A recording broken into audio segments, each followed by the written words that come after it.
This is a WFXR Sports special presentation, tournament preview coverage. Welcome to Ticket to Texas. And welcome everybody to Ticket to Texas. I'm Jermaine Ferrell. And I'm David DeGuzman. Houston and Dallas are the desired destinations for the UVA men and Virginia Tech women respectively. And over the next half hour, we'll be looking back at some of the memorable moments the month of March has already produced while looking ahead to the rest of the postseason for all our Southwest Virginia teams. And we begin with the women's NCAA tournament bracket. Well, Virginia Tech, they'll be the #1 seed for the first time in program history. Now Tech, they are the #1 seed in a Seattle 3 regional, and in a major plot twist, the selection committee pitting the Hokies against 16th seed Chattanooga. Now the Mocs, led by former Hokie assistant Sean Poppy. Now the winner of that first round game will face either USC or South Dakota State on Sunday. And this was the scene in Blacksburg on Selection Sunday when the brackets were released. It'll be the first time that Castle Coliseum has hosted the women's NCAA basketball tournament since 2004, and home court advantage has proven to be tremendous this season. The Hokies with a 14-1 record in Blacksburg. Now the Virginia Tech women, they entered the NCAA tournament with an 11-game winning streak. The Hokies making a splash on the national scene with their historic ACC tournament title. WFXR Sports' Ryan Moy looks back at their memorable run in Greensboro.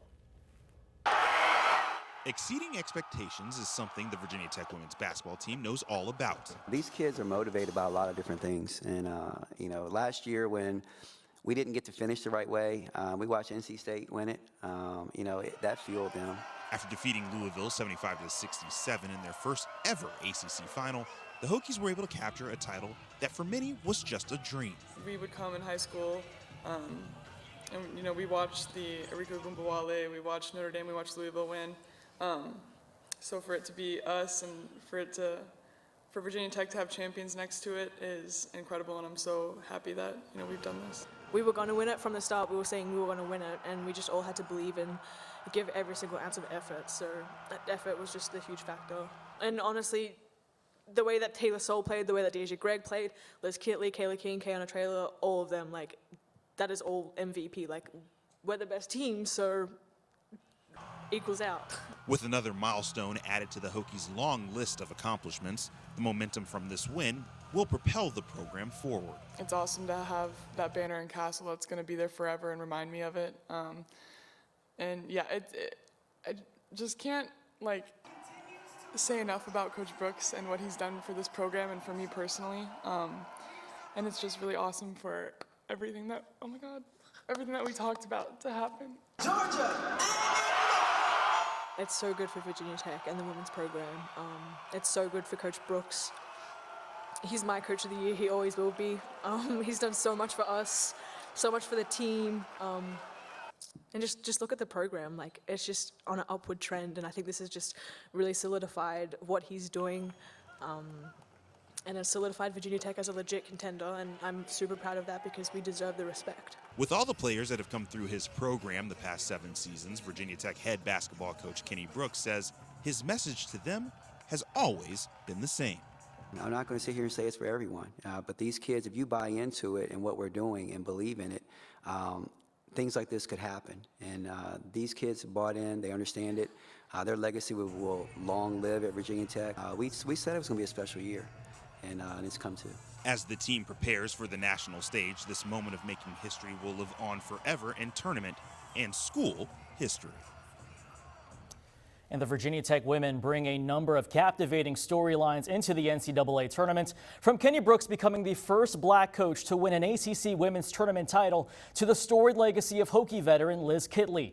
But you can make the argument that this historic season wouldn't be possible without the contributions of one player whose first and only year with the program has made a lasting impact in Blacksburg.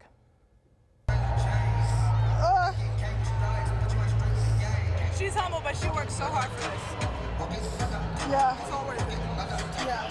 This season has seen a range of emotions from Taylor Soule, but when she's not aggressively delivering baskets for the Hokies, she's hyping up her teammates. From post-game press conferences. Guys, come on. I can't wipe this smile off my face. This girl, dang, she's a bucket. To the locker room. Because you a star. Because you a star. Look at her. She's made for the camera. Her role as a self-proclaimed hype woman is one she created for herself after arriving from Boston College for her final year of eligibility. I think coming to Virginia Tech, it was definitely different because although this is my 5th year playing in the ACC, you got to kind of figure out what your role is and not necessarily stepping on anybody's toes. And so when you're playing alongside a lot of really great basketball players, it might take a little time. And so they just give me confidence to play my game and be confident in that role. Taylor's energy and personality was recognized immediately by head coach Kenny Brooks. You know, it just convinced me that she was exactly what we needed, not only on the court, but off the court. Taylor Soul comes in and she livens the place up a little bit. You know, she livens the bus up a little bit. She's got a dual role, you know, be a great player and be the hype person. But you can just feel the electricity in the arena when she gets a steal or, you know, she does something and you can hear the crowd go, ooh. My role as a hype woman is just always, it's always there. Maybe it ebbs and flows, but postseason, it's got to be there extra just because now it's win or go home. So I'm going to just be hype all the time. Which explains the tears of joy for what Virginia Tech has already accomplished this season. I'm proud of myself. I'm proud of this team. Year ago, I didn't know where I was going to be. Didn't think it was going to be this, but I'm happy. And dare I say, Taylor's got soul. Meanwhile, the ACC men's tournament in Greensboro saw Virginia Tech win its opening round game over Notre Dame, only to fall short the next night against NC State. So the defending champs ousted in the second round. Meanwhile, UVA earning a number 2 seed, getting a double bye into the quarterfinals. The Cavaliers defeating North Carolina and Clemson with relatively ease before running into Duke in the championship game. Virginia struggling offensively as they lost to the Blue Devils 59-49. And looking at where the Virginia Cavaliers men, they got placed in NCAA bracket. Tony Bennett's squad headed down to Orlando, where the Cavaliers earning a number 4 seed in the South Regional. They'll face number 13 seed Furman Friday at 12:40. The winner either gets San Diego State or the College of Charleston on Sunday. And coming up later on Ticket to Texas, we go up close and personal with Virginia's Kihei Clark. The 5th-year point guard looks back at his prolific career with the Cavaliers, from lifting a national title as a freshman to becoming the winningest player in program history. Now the Liberty men were poised to return to the NCAA tournament after missing out on the big dance last year. Yeah, the Flames making it to the final of the ASUN tournament in their final year before moving to Conference USA, taking on top seed Kennesaw State on the road. Let's take a look back at that game. Final minute, Liberty trailing by 3. Colin Porter from downtown tying the game at 66, giving LU some hope. But in the closing seconds, the burden is on Terrell Burden, who draws the foul with 0.7 seconds left. That takes him to the free throw line. He makes the first, but then misses the second, which ends up sealing Liberty's fate as time runs out. Kennesaw State winning this one 67-66, keeping the Flames out of the NCAA tournament. What has he meant to you in this program?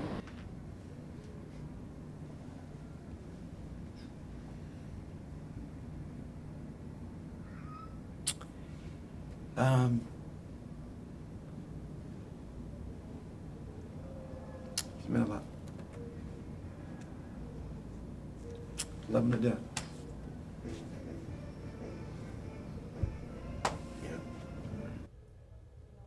Indeed, that special bond between Coach McKay and Darius McGee. Now, Darius McGee was limited to just 14 points in the ASUN final, which is well shy of the 31.5 points he averages. But his impact on the Flames goes well beyond the box score. I sat down with the senior guard to examine the legacy he leaves behind at Liberty.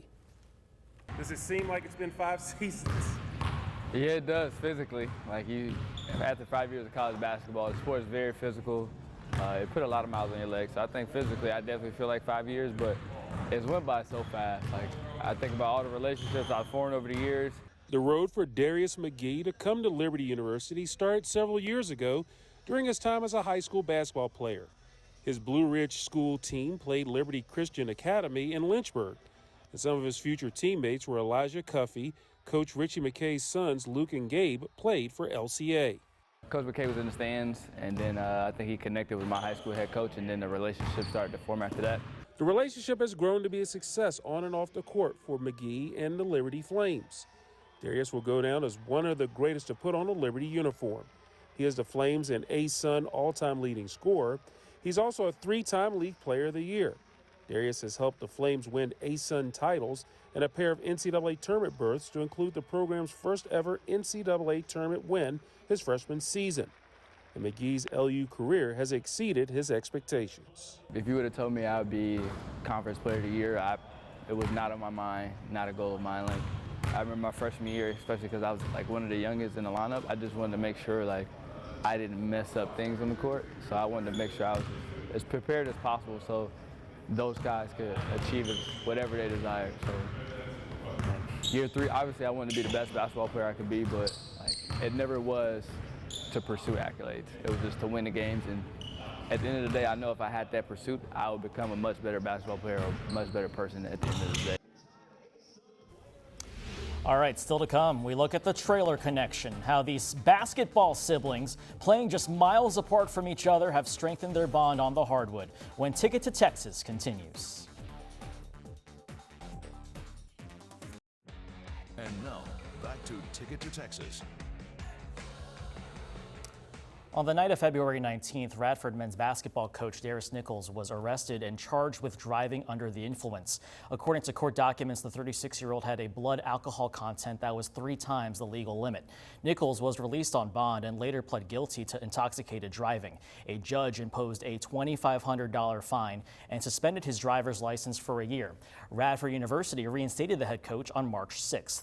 Darius's brother Shane Nichols served as the interim head coach as the Highlanders competed in the Big South tournament. And in the semifinals against Campbell, Radford was on the losing end of a last-second shot, a floater by Anthony Delorso, which ended up being the game winner for the Camels. However, the season is not over for Radford. The Highlanders will play in the 16-team College Basketball Invitational, which begins Saturday in Daytona Beach, Florida.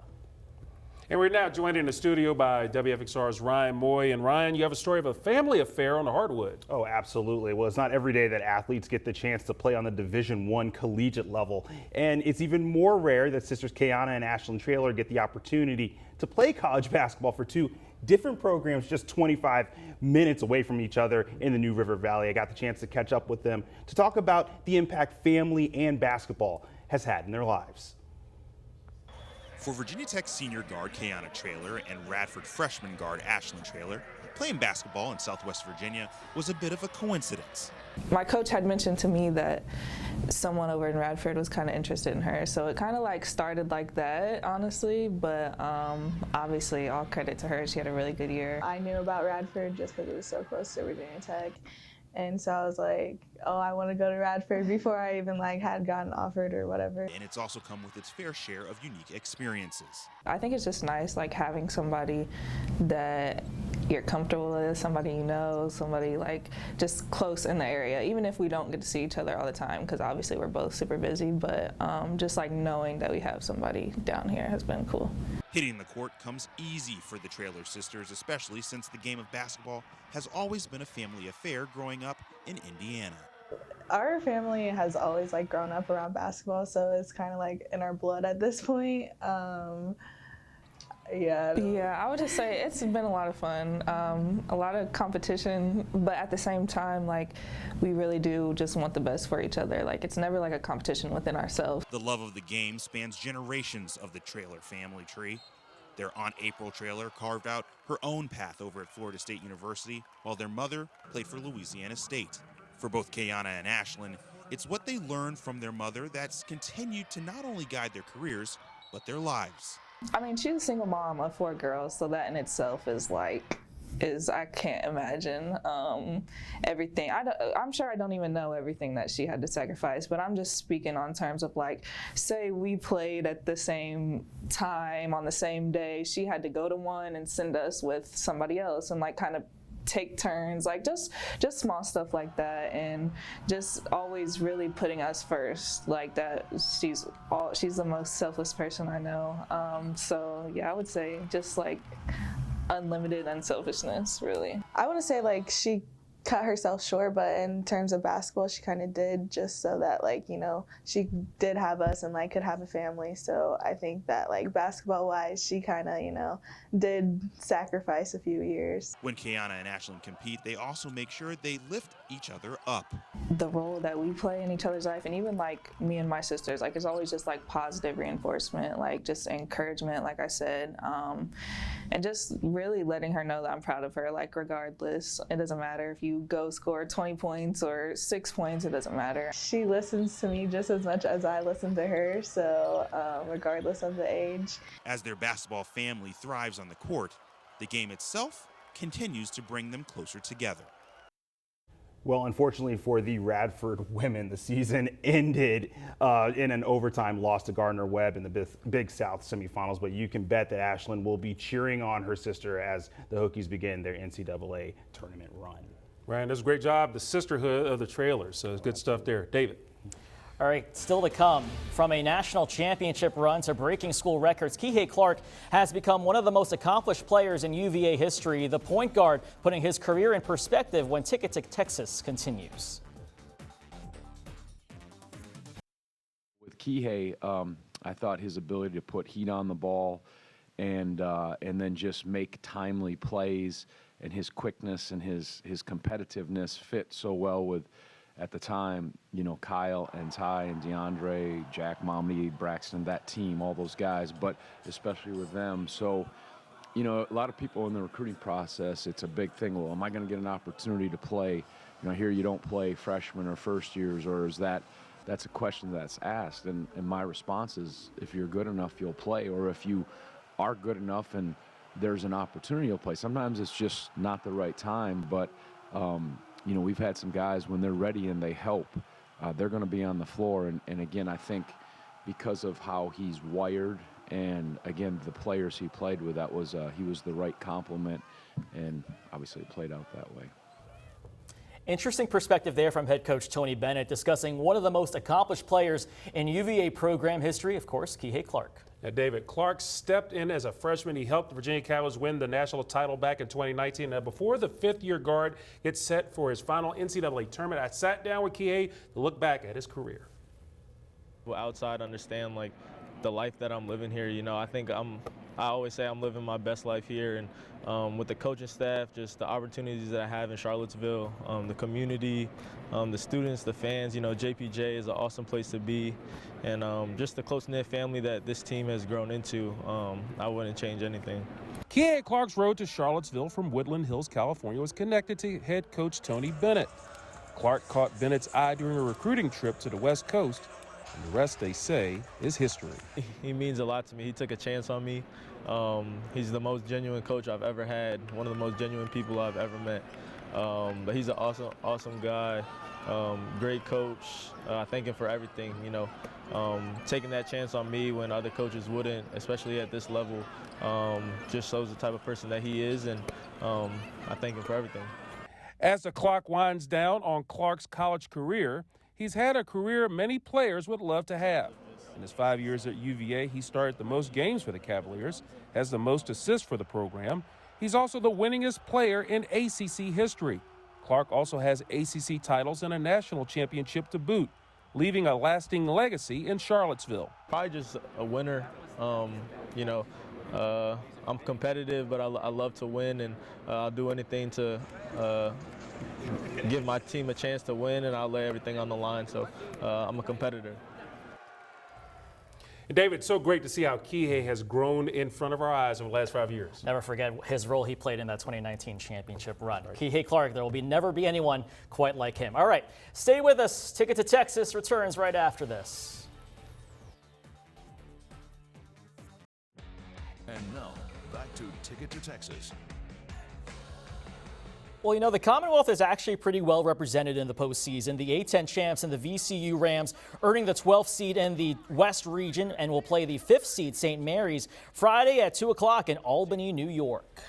Meanwhile, the James Madison women, in their first year in the Sun Belt, won the league title last week to earn a spot in the NCAA tournament. The Dukes will be the 14th seed in the Seattle Regional 3 and will play the 3rd seed in Ohio State Saturday in Columbus, Ohio.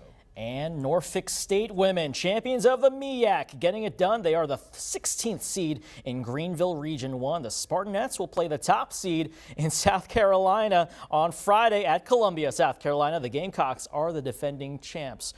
Yeah, that'll be easy, right? For Norfolk State, no big deal taking on number 1. Also worth noting, the Liberty men and Virginia Tech men also are in the NIT. The Virginia Tech men play tonight. So we now bring in Ryan Moy back in with our final thoughts. We'll start with the Virginia Tech women. Your final thoughts. Do you think they're a Final Four team, the women? Oh, absolutely. I mean, do they have Taylor Soule? Do they have Kiana Traylor? Do they have Georgia Amore? Do they have Liz Kidley? Oh, absolutely. I mean, those ladies have been balling all season. I know we were talking about how they could definitely make this Sweet 16. Of course, they want to wipe away what happened last year. But you know what? I think they are going to take that next step, especially in a program with Kenny Brooks behind it. I think it's going to be pretty phenomenal to see what they do. We do want to mention the Virginia Tech men playing tonight in the NIT. Redemption, Jermaine, right? For a season that hasn't gone their way. Yeah, the old school Metro Conference battle, Cincinnati Bearcats. Remember watching them back on the 12-inch TV, black and white, watching that team. And I tell you one thing, this is an opportunity for them to get it rocking and rolling again. And who wants a trip to Vegas? I mean, that's the goal. Used to be Madison Square Garden, but now they've moved it to Vegas. I mean, it's funny when you talk about the Virginia Tech men because they've had their ups and downs, but they have the ability to play some great basketball down the stretch. But all eyes really, I think, are on the UVA men because they were in the NIT last year. And then you think about what they've been able to do this year. They were actually playing some really good basketball before that loss to Duke in the ACC championship. But I will say the NCAA tournament not going to be easy for the Cavaliers because they've got Furman. That's not a team you want to overlook. And then if they get to the Sweet 16, they got to face Albany guys. They got Alabama, number 1 seed. Starts with an A. It's okay. It's been a long week, guys, and it's about to get even longer. Thank you so much for joining us here on Ticket to Texas. For Ryan Moy and Jermaine Ferrell, I'm David DeGuzman. Thank you for watching Ticket to Texas. Enjoy the rest of March, folks.